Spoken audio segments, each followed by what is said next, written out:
This really isn't so much about Biden. This is more about the leftist, what a leftist is, right? What the leftist socialist Democrats are, and they're out there saying that they're not worried about Americans owning AR-15s because you can't fight a government unless you have F-15s and nukes and warships and tanks and all that stuff. Well, here's the thing. Anytime an enemy is telling you that they're not worried about something, that's probably the thing that they're most worried about, okay? So that's how it usually works out with that, okay? So let's think through this a little bit, okay? And think about, let's say, a hypothetical Civil War type of situation. Oh, by the way, I did a whole video series about a hypothetical Civil War and how that would play out. It was actually based on, I was actually picking apart a movie, Red Dawn. This was done quite a while ago, but back in the early Trump years. It was basically a mental exercise. I'm going to link it below in case you guys want to check it out. But anyway, let's talk about this hypothetical Civil War, how it would actually play out. It would all be close fighting, okay? There would not be airplanes, naval ships involved, missiles, because, it's not like, the Civil War, of the American Civil War of the 1860s, where you had the country divided into North and South, where the lines were very distinguishable.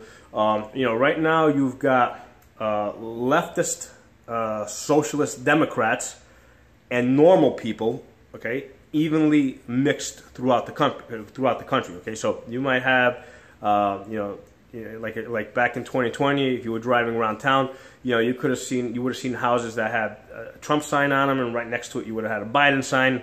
So the houses were pretty, basically the people are pretty evenly spread out. I mean, yes, there was more Biden supporters in or socialists in the cities, more normal people out in the countryside. But in both cases, I mean, there was a mixture, right? You did have some Trump people in the cities. You did have some Biden supporters out in the countryside. So the people are mixed up.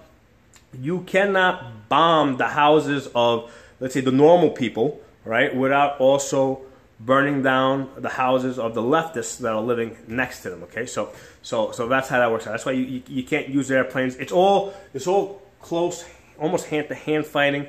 Under 100 yards in most cases, definitely under 200 yards. So yes, rifles would be very relevant in a hypothetical Civil War. And one of the things I tell people is when you're looking at like Civil War scenarios, don't just look at the United States, right? Look at other Civil Wars that have happened in history, how those have played out. There was plenty of Civil Wars in Europe right after World War II as, different factions were competing for power. Again, all very up close and personal. A lot of it, family against family. A lot of it was like, people just kind of burning down each other's houses. So it was almost like an unorganized Civil War. So like, that guy was, let's say that guy was of the opposing party. Basically they would go burn his house down, and then there would be retribution, against somebody from the other party. So a lot of it was like was personal like that. In the part of Europe where I have family, all right. I mean, there was a very harsh Civil War right after World War II, and mind you, in that part of Europe, like in those towns, all the people are more or less related, right? They're like all distant cousins and stuff like that, right? In those villages, I had one distant family member that was leading some faction. I believe it was a communist faction. And his thing was that, he would gut the pregnant wives of his enemies, right? That's a Civil War, okay? That's how brutal Civil Wars are. We saw that back during, like, the Iraq War. We would hear reports of, they would capture people from the other side, and they would use drills to put holes in their knees and stuff like that. That's a real Civil War. That's how brutal Civil Wars are, okay? So make no mistake about it. Civil Wars start out one way and they end up another way. They end up becoming very personal, especially once people start dying and start getting tortured.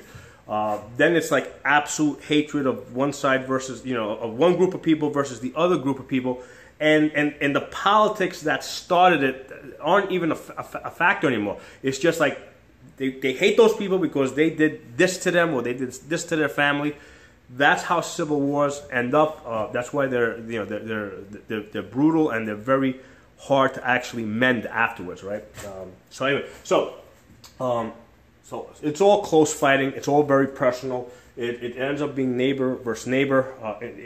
In many cases, it's even family member versus family member. Okay, one of the first thing that gets attacked in any civil war is supplies, food, and energy. Right, both sides are going to try to dominate supplies, food, and energy. Especially if you live in a cold part of the country, they're going to cut off the heating supplies, the oil, right? Because they figure because before people starve to death, they can freeze to death, right? So if you live in a cold part of the country, that's the first thing that's going to get cut off. The fuel supply, the electricity, right? And a lot of most heaters won't work without electricity.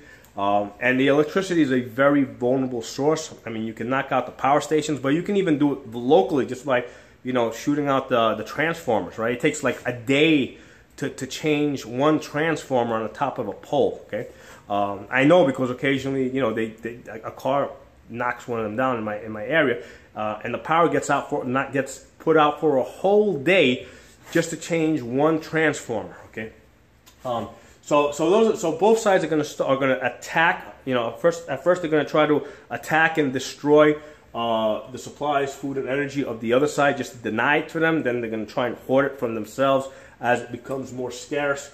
So you're going to very quickly end up in a starvation type of situation.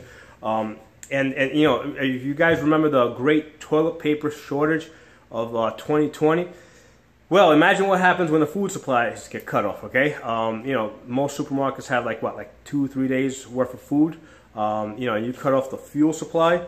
Now the trucks can't get the food.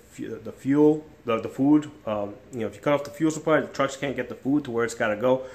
People are going to panic. They're going to start attacking the food distribution centers. It's just going to you're talking about real starvation, like the kind of starvation that they had in Ukraine. In the 1920s, where people were actually eating each other. Okay, that's the kind of starvation we're talking about in a civil war type of situation. Okay? There is no safe ground in a civil war. Now, when we look at a lot of times people reference Iraq and Afghanistan, especially with regards to this comment, right? Well, hey, listen, you had the Afghanis with their AKs, and their sandals. And they were able to fight off the American army, and they're continuing to fight, probably gaining some ground. But here's the thing, a lot of people kind of focus on that, but the thing that they're not focusing on, right, is that the American army, right, has a safe place to retreat to, right? When they go back to their base and they close their gate, they know they're safe there. When they go back home, right, they know that they're safe there. The war is not going to follow them back home, okay? When you got a civil war in your land, there is no safe place to retreat to, okay? Civil war is all around you, all the time, 24/7. It never stops, okay? So that's the thing with civil war. There is no safe ground anywhere, okay? Your kids are not safe. Your neighbors' kids are not safe. It kind of becomes like the opposite. Like right now, people try to look out for each other's kids. Well, in a real civil war, the kids actually become a target, right? Because that's a way to, control your opponents, your enemies, right? You go after the kids. I mean, that's a real civil war. Okay, that's where civil wars go. Now, with a real civil war, there's always going to be external aid, like almost immediately, right? You're going to have the Chinese and the Russians airdropping guns and ammunition, right? Not because they want to actually, they'll drop it to both sides, right? Not, same way the United States gives military aid to both sides, right? The Chinese and the Russians would be basically supplying both sides just to keep us fighting each other, right? Because their goal is to basically rise in power, and if they can get the United States to fight itself, basically we would weaken, so they would actually be like aiding both sides if they could, or they'd be aiding the weaker side. But yeah, there will definitely be external aid. Any civil war very quickly becomes, expands, it becomes almost a global war, just like the the American Revolution, right? That was a global war, right? The French came in. Why did the French help the colonists during the Civil War? Because they were a monarchy, right? Why would the French monarchy want to help the colonists defeat another monarch, right? They didn't do it because the French didn't believe in freedom, right? The French monarchy that was aiding the colonists didn't do it because they would believe they believed in democracy. They did it because they wanted to weaken the English crown. Okay, so that gives you an idea of how how different countries would think. They would aid the weaker side or both sides of the Civil War just so that they could rise in power. Okay, I think I already mentioned that our military would split up like almost immediately, as always happens during civil wars. You can go back to the Roman civil wars. There was many of them. Military always splits up, takes sides. Okay. Now, here's the thing. Everything that I set up here, Democrats know. Okay, this is all known. Anybody that has studied history, that has studied civil wars, different conflicts, already knows all of this stuff. Okay, what they would do, right, to try and try to get around this, right, try to take control of this, is they would import a new army. Okay, import new citizens, because there's no way getting around it. Once the Civil War starts, you're going to have a lot of Americans killing Americans. They're going to need to replenish that population, right? They need that slave labor, right? They need those people. They need people going out there and working. So they're going to import new citizens, right? So that's the first thing. They're going to start importing new people to do the jobs that these people up here aren't doing because they're busy getting killed. Okay, and they're going to import a new army, right? The reason why they're going to import this new army is because unlike the military, right, which has ties to the land, right, has ties to the people, has this tradition, right? We have that American tradition of liberty and stuff like that. Any new army that they import, let's say from South America, right?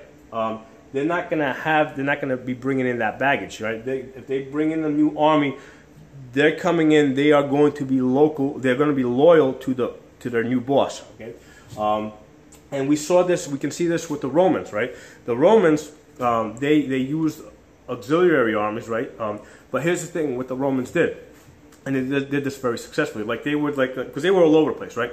So they had, let's say, they would recruit down in Africa, okay, all right. But then they wouldn't keep those African recruits in Africa. They would send them to Spain to stand guard over there, or let's say the ones from Spain they would send up to Dacia, which is Romania, or the ones from Romania they would send out to Germania, okay.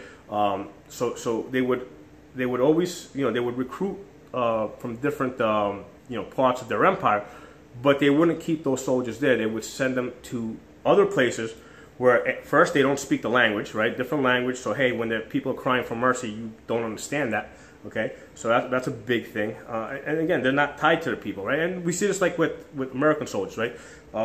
American soldiers would have a real hard time killing American people, but when they go to Iraq or Afghanistan, I mean, hey, great, yeah, I understand they don't like killing civilians. They don't like it when civilians get killed in the crossfire.